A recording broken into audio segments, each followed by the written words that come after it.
Hello, welcome back to my little rock academy, and today I've got a very intriguing specimen, and this specimen is from Anak Krakatau volcano in the Sunda Strait in Indonesia.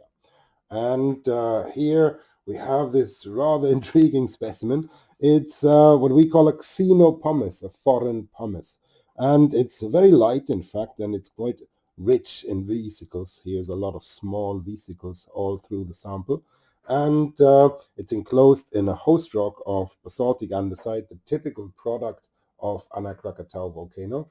And this sample comes from the 2002 eruption, so this comes from prior to the recent collapse in 2018. It was sampled from very close to the top of the volcano before the collapse, and here we must note that Anak Krakatau was breaching the surface, the water surface, in January 1928, and it has been growing at a staggering rate ever since. And it's been growing with about 5 meters per year, and then it had this large collapse in 2018. So what we see here is actually a sedimentary or a metamorphic rock that got remobilized, and these large crystals here, they are in fact cordierite. And then there's some quartz, some feldspar in the fine-grained ground moss, and there's also some clays in there, but no carbonate. We couldn't find any carbonate. The XRD analysis doesn't give us any hint for that. So this is silicic or siliciclastic sediment that got actually cooked within the Anak Krakatau volcanic system.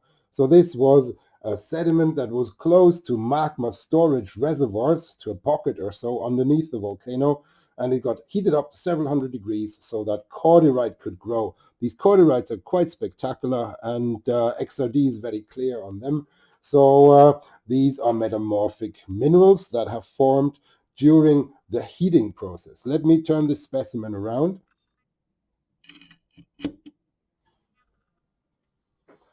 So what we see here is we see swirls as well. So there was probably some sedimentary banding, and this got deformed inside the volcanic conduit. And here we see that the magma has been trying to intrude the xenolith, and here as well, to a certain amount of success. Here we also see some bubbles.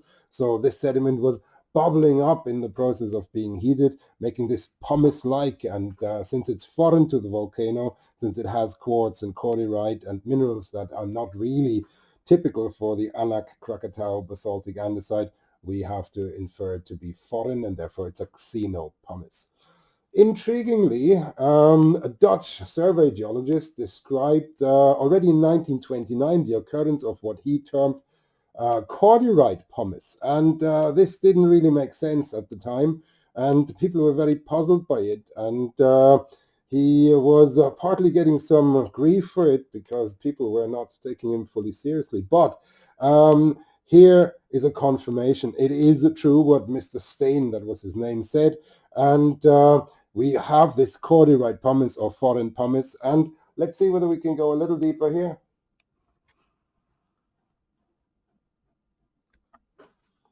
So here we see some of the cordierite in a little aggregate with some bubbles, and this has been bubbling up inside the volcano, and we speculate that this could even contribute to the rather intense explosiveness of Anak Krakatau. It's one of these really small but very nasty volcanoes. It's very explosive, and it has lateral blasts as well as a rather intense eruptions through the crater and through the summit crater, and we think that some of the extra gas that may cause these eruptions may actually be sourced from the sediments in the Sunda Strait. The sediments in the Sunda Strait are several kilometers thick, up to 6 kilometers, I think, between 4 and 6 certainly, and there is a lot of interaction potential, especially since the crystals here, the pyroxenes and the feldspar in the basaltic andesite, suggest that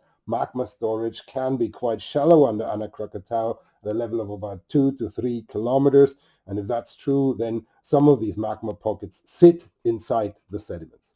So this is a little story here, and I'd like to thank you for your attention, and I hope you found that interesting, and I hope to have you back very soon. All the very best.